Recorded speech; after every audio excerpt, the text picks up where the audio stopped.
Hello and welcome to Banking Transformed. I'm your host, Jim Marous, owner and CEO of the Digital Banking Report and co-publisher of the Financial Brand. Embedded finance enables businesses to seamlessly integrate financial services into their business models, providing banking, credit, payments, and other services efficiently and at the consumer's point of need. According to Accenture, 47% of non-financial companies said that their companies have already invested in embedded finance offerings. The vast majority of these firms also stated that embedded finance increases engagement and helps them acquire new customers. We're really fortunate today to have Eric Sager, CEO of Plaid, and Ben Brown, cross-industry financial services lead at Accenture on the show. They will discuss the competitive trends, the impact on traditional financial services, and the opportunities that are evolving in the marketplace. Embedded finance, put simply, is where financial service becomes an integral part of a user journey outside of a traditional financial service organization. From an Uber payment to buy now, pay later opportunities to embedded insurance, investments, and lending, embedded finance brings banking to the customer as opposed to the other way around. In this evolving world of financial services, banks are still needed, but may become invisible to the consumer. It allows for serving new, high-volume, low-cost audiences behind the scenes, generating revenue potentially without even generating traditional relationships. So how do traditional financial service organizations remain relevant? First of all, Eric, can you define embedded finance for our audience and also tell a little bit more about Plaid and the role Plaid is playing in this evolving ecosystem? Well, thank you for having me and having us. As you said at the beginning, I think your summary was actually very, very apt. Embedded finance is all about creating seamless digital financial solutions for consumers at the point of need. And at Plaid, we've built the leading ecosystem that helps connect consumers, developers, and institutions to help make those types of use cases possible. Ben, as I mentioned earlier, Accenture partnered with Plaid on a report that dug deep into the future of embedded finance. Can you discuss a bit about the research and also some of the key findings? Absolutely. Thanks, Jim. So we actually have multiple research efforts that fed into this report. We've done research with consumers around the world as part of our annual global consumer financial services study. And we also have done a number of research efforts tracking consumer behaviors during and after the COVID pandemic. And in addition to that, we incorporated findings from those efforts in this paper. For example, 76% of consumers expect to maintain changes in their behavior with increased engagement in digital services as the COVID pandemic evolves and into the future. In addition to that, we actually interviewed 1,000 business leaders around the world on the topic of embedded finance and asked, are they engaging and investing in this area and what kind of outcomes are they seeing? And we got some really interesting responses. For example, we spotlight this in the paper. 47% of the companies we talked to in the US said that their companies are investing in and plan to launch embedded finance offerings in the future. And a lot of the companies that are investing in this area are seeing really positive results. And so it really strengthened our interest in this topic as one of the key themes of change in the industry. So, while we talk about embedded finance and it sounds like something new, it's actually not that new of a concept, actually. Ben, can you discuss about the evolution of finance from the perspective of what you're doing at Accenture? Yeah, absolutely. And you're exactly right that embedded finance is an evolution of a concept that's been in the industry for a long time. We actually note that in the paper, that you can see financial services partnerships with non-financial companies dating back decades. Auto manufacturers have had captive finance companies for many years. Retailers have had store cards and co-branded credit cards for many years, as well as airlines and other brands. What we're seeing now, though, is with the rise of new technology, better understanding of the customer, and digital platforms, we're seeing a new wave of these financial services partnerships and the ability to embed the distribution and servicing of financial services in ways that we really haven't seen in the past.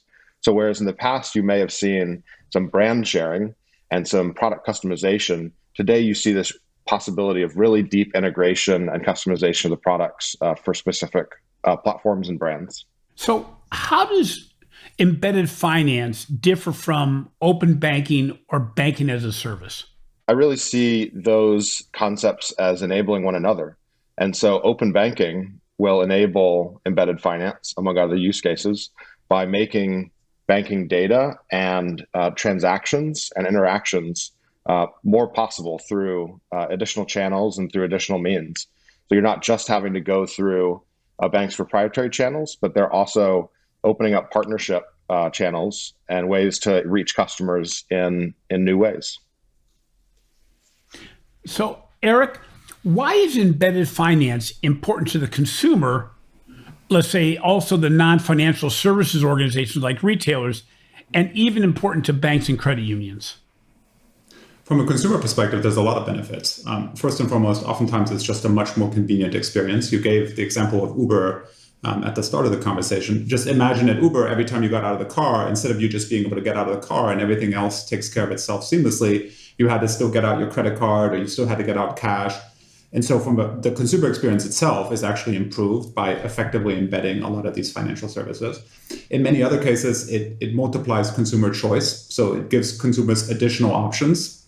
Buy now, pay later is a key example of this. Previously, you didn't have that as an option. You only had other tender types as options. Suddenly, it's not like those other tender types went away, but you now have another option that you could choose if it makes sense for you. And so proliferation of consumer choice with effective competition on the back end, I think is a huge positive for consumers in terms of not just the quality of experiences, but also just the fundamental terms that they can get on a lot of these financial transactions. As far as why is it important for players across the ecosystem? One of the things we've seen at Plaid is many of our early customers were what you would refer to as fintechs. But since then, there's not a week that goes by now where I don't have folks from big banks reaching out, looking to work with us as customers. So looking to develop their own fintech solutions, partnering with Plaid to help kind of power these digital kind of financial flows. And then obviously we have a lot of large technology companies who are increasingly now entering this space as well, because they see the value of being able to provide these types of services to consumers.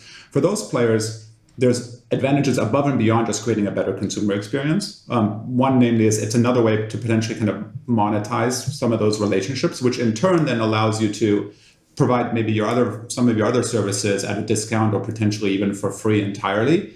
And so that's a hugely powerful dynamic. And in certain industries, I think what you will see more and more of is that the core service is actually going to become free or almost free. And then it's being monetized in a way through financial services, but while still actually being incredibly competitive with the other options that the consumer has. And so in that world, everybody wins. The consumer actually gets the financial solution more cheaply than they otherwise would have through a distinct third party. They get the service that they're coming for free. And if you're the developer or the business implementing these types of solutions, you're suddenly able to be much more competitive versus other players who are still having to charge for their core services. So, Eric, I mentioned to you before we got on the broadcast today that I work with one of my accounts with the top 10 financial institution. And I don't know if it's still the case, but when I wanted to work with a fintech firm that would take money out on a regular basis to put in towards savings, they would not allow it. And it was pretty much because of a relationship or lack of relationship with Plaid. Is this still the case with some financial institutions? And if it is, be it Plaid or some other player, what are the challenges that financial institutions have with the ability to have consumers have this easy access to fintech solutions?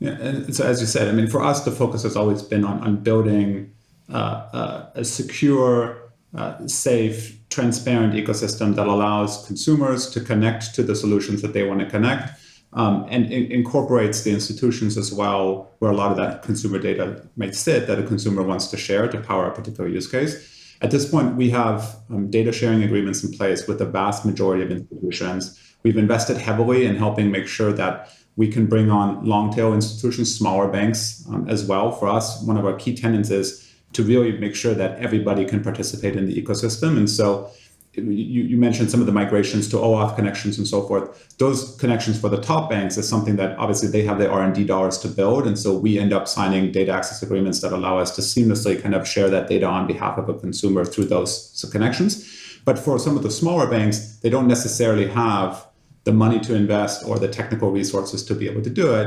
And yet we still want those banks and their customers to be able to participate. We don't want to create a world, right, where just because you're banking with a local regional bank that can't afford to build these types of solutions, you're suddenly cut out of being able to use a lot of the services that you and I and so many other people love and know. And so we're investing heavily in things like Plaid Exchange as well to make it possible for every institution to participate in this new digital financial ecosystem.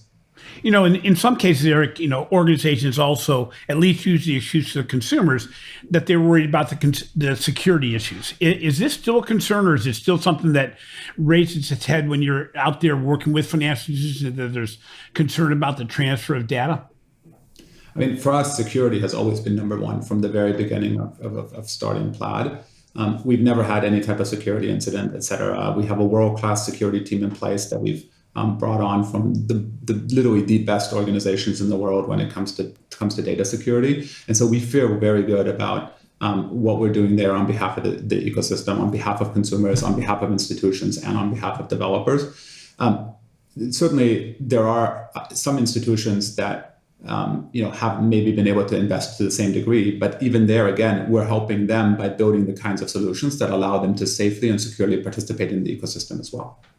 So Ben, we've seen some examples of evolution of embedded finance, and I wondered, we've seen how buy now, pay later just exploded in the marketplace and disrupted the payments landscape.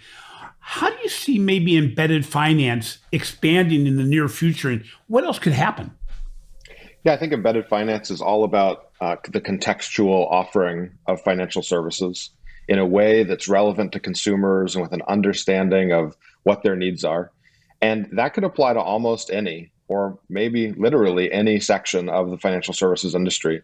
So I think buy now, pay later is really interesting because it places that borrowing at the point of purchase and connects it with what you're trying to buy in a way that's very, lightweight almost.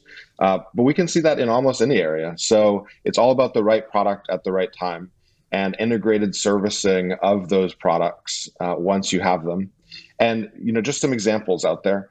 Imagine being offered and able to originate a home loan when you're planning on improving your home or when you're planning on purchasing a new home. And those offers being made through the platforms where you're already looking for those events. So you're going through Redfin or Zillow or one of those platforms, and that's where you're able to see these financial services that can help enable, the life moment that you're contemplating. Auto insurance when you're buying a car, or signing up for your lease or your auto loan directly through, the dealership or through the car interface, and investments based on where you're shopping. For example, the ability not just to, maybe round up for savings based on where you're spending, but the ability to have your platform, your solution, buy $1 of stock based on wherever you're spending money that day at your Starbucks or your Home Depot or wherever it may be. And so I think there's a lot of opportunities to unlock data for the consumer and connect financial services to the things people are trying to achieve and on the platforms where they're already spending their time. And so we'll see these kind of examples across the landscape, I think, in the next few years. So you both have mentioned this. So obviously the biggest winner in this whole equation is the consumer.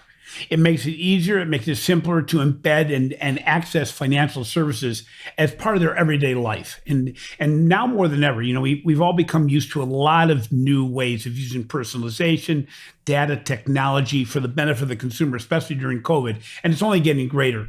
Non-financial organizations obviously also win because they keep the consumer engaged, offering services at the point of sale or as part of the engagement process and making it simpler to use their services.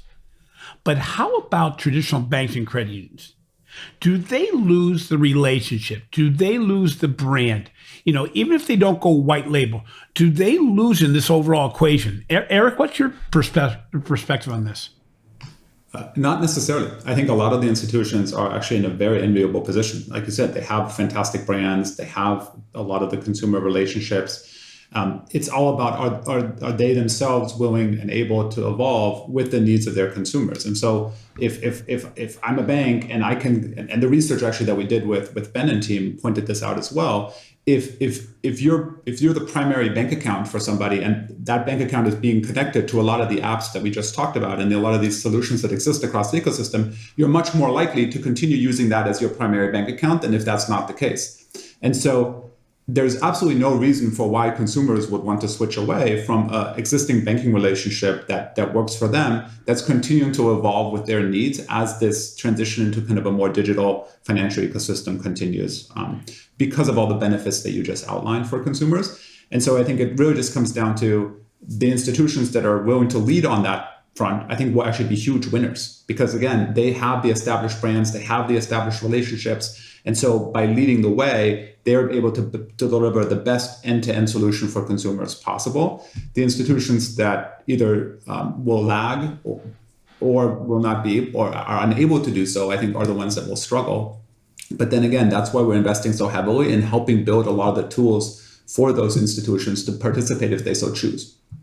So Ben, from your perspective, we've seen some examples. We've actually interviewed some people from Acacia Bank and Emirates NBD where they've looked outside their normal ecosystem for partners that when linked together can bring new revenue models to bear. So in both these cases I've mentioned, there was youth accounts where somebody could access technology tools, gaming, other entertainment and music at a fee that the bank would charge the sponsor that would make it so that the revenue model would actually change.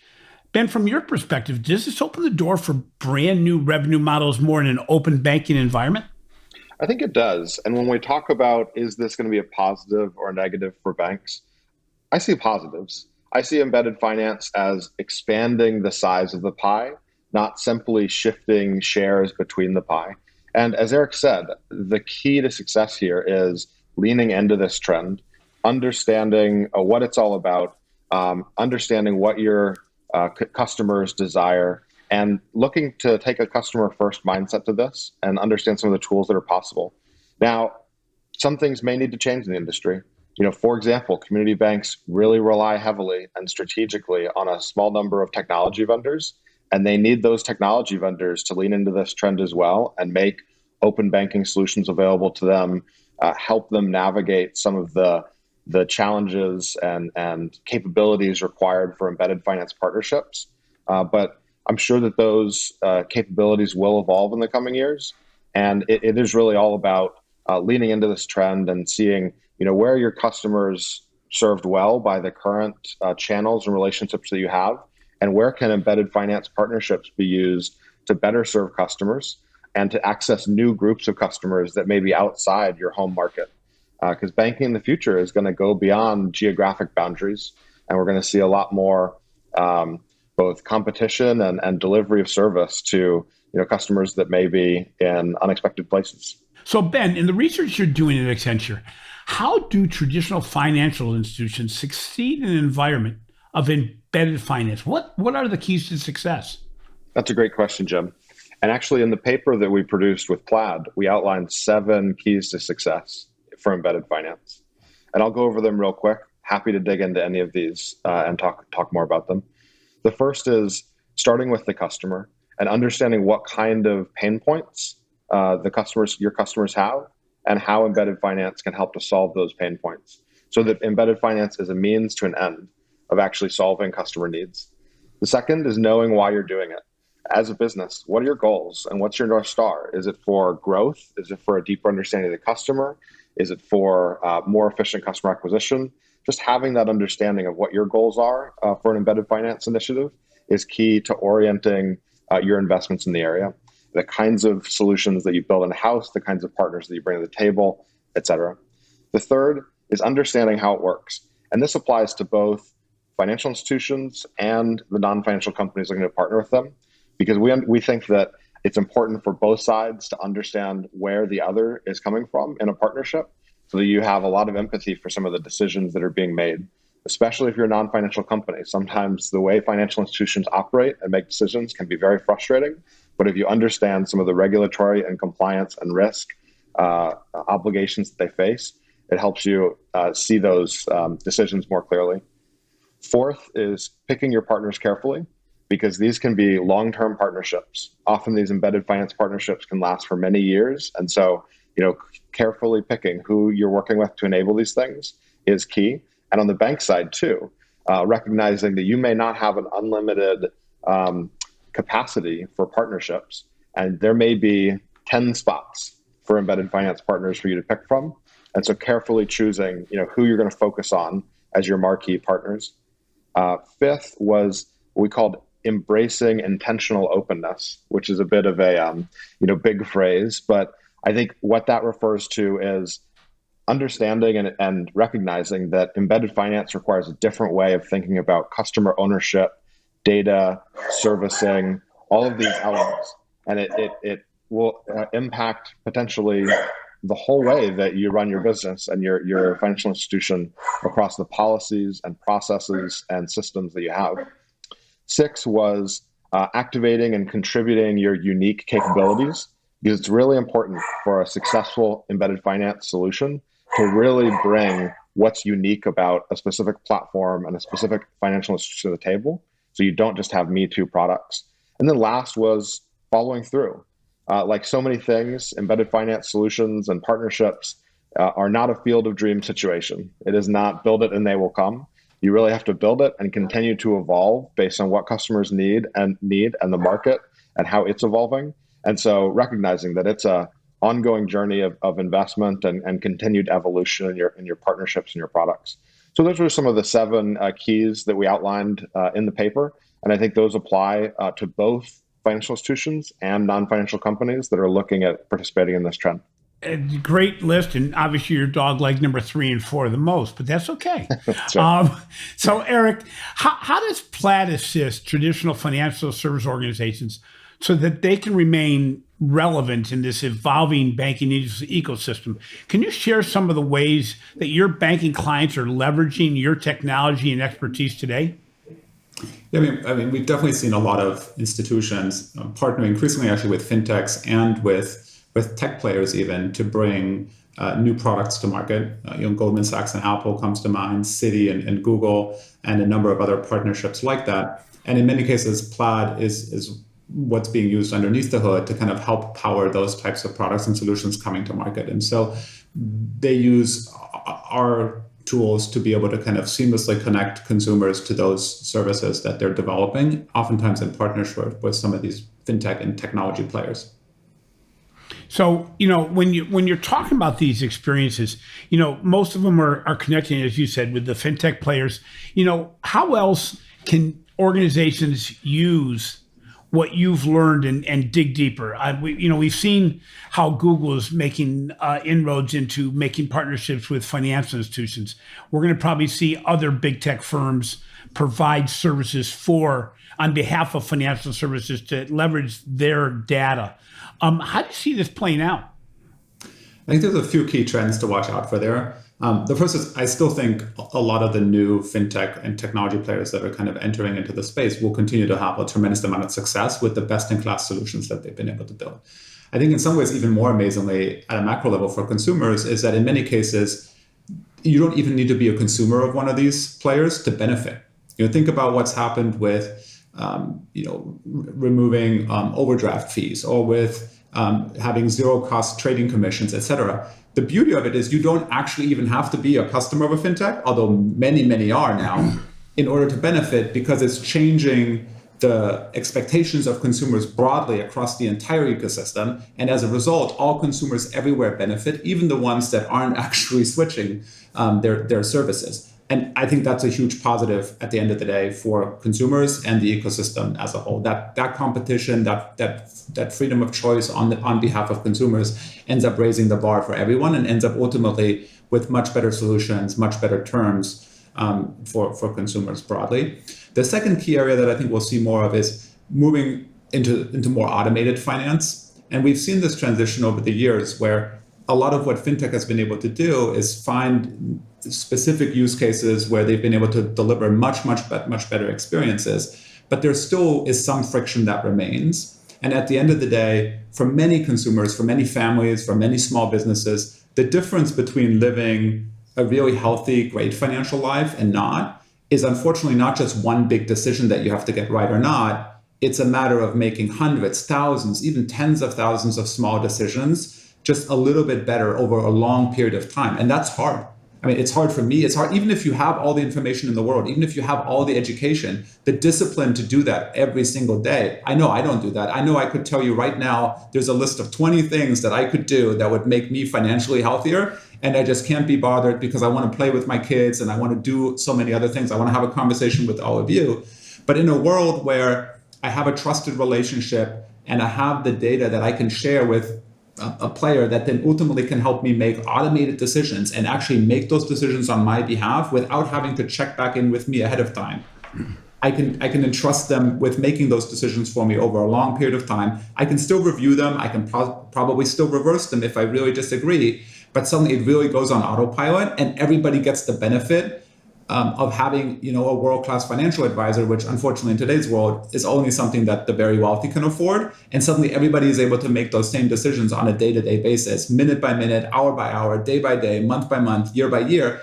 And by the time you're 20, 30 years in, you're in a very, very different situation because these tools have helped you fundamentally make much better choices, even though you yourself were still living your life just like you always have. On that same point, do you see a time when maybe a financial institution is going to use your type of platform to actually make partnerships with fintech firms without a formal agreement, but actually offer it through their services? So let's say Bank XYZ actually makes it a promotional pitch for people to sign up for Acorns, let's say, automatic savings thing, where they're not going to be able to develop that service, and they may not build an actual partnership, but they're working on behalf of their customers to say, go to us and use us as the conduit to make it so we build a greater amount of loyalty, engagement, and partnership. Look, in some ways that already happens, right? There already are consumers that have gone to their financial advisors at a bank, and the bank has actually recommended one of these tools because the bank itself doesn't have a solution quite yet in place. I do think the next step though will be that banks will partner. I don't see them necessarily doing it without the partnership, because without the partnership on the back end and connecting it from a technology and product perspective, it's hard to deliver the kind of consumer experience you would want to deliver. But I do think a lot of institutions, and we're part of those types of conversations all the time, are increasingly thinking about how can I get the best in class solutions across the entire financial ecosystem and make them available to my customers. And that is exactly what's happening. And so that doesn't mean every single bank has to go build their own buy now, pay later solution and their own personal financial management solution and their own this and their own that. No, it means by partnering smartly with the best in class provider across each of those areas, you can present your customers with a seamless, integrated, all-encompassing set of options. You can make those smart recommendations, and you as the bank, as the institutions in that case, because you hold the main account, are still at the center of that entire ecosystem that you just helped your customer create, which is fantastic. Which is really the only way you stay in the center, is to offer those things. Because if you let the consumer, as they're doing today, splinter it themselves, you're losing the relationship. So it's again saying, who do I want to be at the center? So Ben, in a recent show, we discussed the decreasing trust in banking and the increasing trust in big tech and even fintech firms. Does embedded finance have the potential to help trust in traditional banks and credit unions, or does the trust factor actually move even more in favor of the big tech and fintech firms? No, I think it can definitely help with trust because trust flows from serving customers well and reliably. And I think embedded finance as a theme promises to increase access to financial services, to increase the relevance of financial services. And those things will improve customer trust. You'll also see interesting brand partnerships between non-financial companies that are trusted by consumers and businesses and the financial institutions working with them to enable some of these offerings. And that's not always on a white label basis. You'll often see both the non-financial brand and the financial brand together in front of the customer. And if that partnership has trusted brands on both sides, they will benefit from one another. Also, in terms of access, this is a really interesting concept too, because embedded finance has the promise of making more data available to financial institutions as they make, both marketing decisions around when they're going to market a service, but also the risk and underwriting decisions around can they offer a loan or an insurance line or something like that to a customer. And if they're able to, use more data to make better decisions and to approve more people, then I think that is going to generate more positive reactions from customers and appreciation, and that's going to increase trust as well. So I think there's a lot of potential here to actually build trust and build brand equity within the financial institution community. So finally, this is to both of you. We've seen recently a number of huge announcements around partnerships and acquisitions in the fintech space.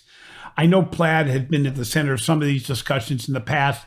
How do you see the world of finance evolving in the next 1 to 3 years? And I used to say 5 to 10 years, and now we're 1 to 3. And I probably should say in the next 12 months because things are happening so quickly. But Eric, how do you see the overall world of finance in the whole global sense changing? I think we'll continue to see an acceleration to a future where all financial services are being kind of provided fully digitally, where consumers can seamlessly take advantage of those types of solutions at the point of need. I think we will see more and more partnerships across fintechs, institutions, and tech companies to be able to deliver on those customer experiences. And with Plaid and other players, I think we will continue to build an ecosystem around all of that ensures that it remains secure, transparent, and keeps customers and consumers in control of their data throughout that entire experience. I think that last point is incredibly kind of crucial as well. And so as long as we can kind of collectively do that as an ecosystem, there's a lot of benefit to be had for everybody involved. But as you pointed out at the start of the conversation, none more so than for consumers. Consumers are ultimately going to be the big winners in all of this. And so it's on us and on many of the folks that we work with and on really everybody kind of across the ecosystem to continue to kind of drive that forward. It's interesting, Ben, in the last 5 years, we've seen it where at one point financial institutions were able to guide the process. They were able to dictate what consumers are going to get. Consumers, as Eric said, are definitely in charge right now. And even more so, I think it's important to see that a lot of the change we're seeing in the marketplace has to do with speed and innovation and efficiency. How can we bring greater speed of innovation and efficiency to the marketplace to generate revenues, but also reduce costs and to make it better for the consumer? So, Ben, from your perspective, how do you see the marketplace evolving in the next 1 to 3 years? Yeah, I absolutely agree with many of the things that Eric said, everything that Eric said. I think he was right on point. I think the future of the financial services landscape is going to be, it's a bright one, first of all. I think there's the promise of growth and unlocking new revenues through this trend and others. Many things that are going on promise to grow the size of the pie in financial services to the benefit of customers by making the right solutions available at the right time through new channels. I think the other thing is we're going to see new players be persistent fixtures in the financial services landscape. Some of these fintech entrants, they're getting bank charters now, and they are going public, and they're not going away. And so they're going to be fixtures there. And I don't think that means that they survive and thrive at the cost of other legacy incumbents. I just think it means that we'll see a more diverse competitive landscape in the future. And I also think that in the future, we're going to see financial services defined by more openness. And as one regional bank strategy officer we interviewed for the paper said, the future is going to be defined by co-opetition, by partnerships that could look like competitive dynamics, but they're actually entities partnering together to the benefit of consumers. And then the other thing that we haven't really talked much about today, but we're keeping our eye on, is the modernization of business financial services. So not just financial services for consumers, but also payment services, financing services, other things for small businesses and large businesses alike. And so that'll be really interesting to watch over the next few years. And I think it's as I think Bill Gates once said, we often overestimate what will change in a year, but underestimate what will change in 10 years. And it's going to be a very exciting 10 years ahead of us in financial services. Yeah, you could almost flip that comment too, because it's pretty amazing how we've, in many cases, underestimated what could happen in the last year for sure. So thank you both for being on the show today. It's been a show I've been trying to put together for a while, and I really appreciate your time and your insights. And I think it really shows what's possible in financial services going forward, and it certainly has changed. So thank you again. Thank you very much for having us. Thank you. Thanks for listening to Banking Transformed, rated as a top 5 banking podcast. I genuinely appreciate the support you've provided since we started this endeavor. If you enjoy what we're doing, please be sure to follow Banking Transformed on your favorite podcast app. In addition, please take 30 to 45 seconds to show some love in the form of a review. It really means the world to me and to the rest of our team.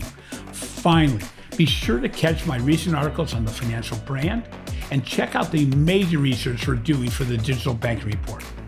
This has been a production of Evergreen Podcast. A special thank you to our producer, Leah Longbrake, audio engineer, Sean Roll-Hoffman, and video producer, Will Prince. I'm your host, Jim Marous. Until next time, remember, now more than ever, status quo is not an option. Instead, it's time to imagine what's possible.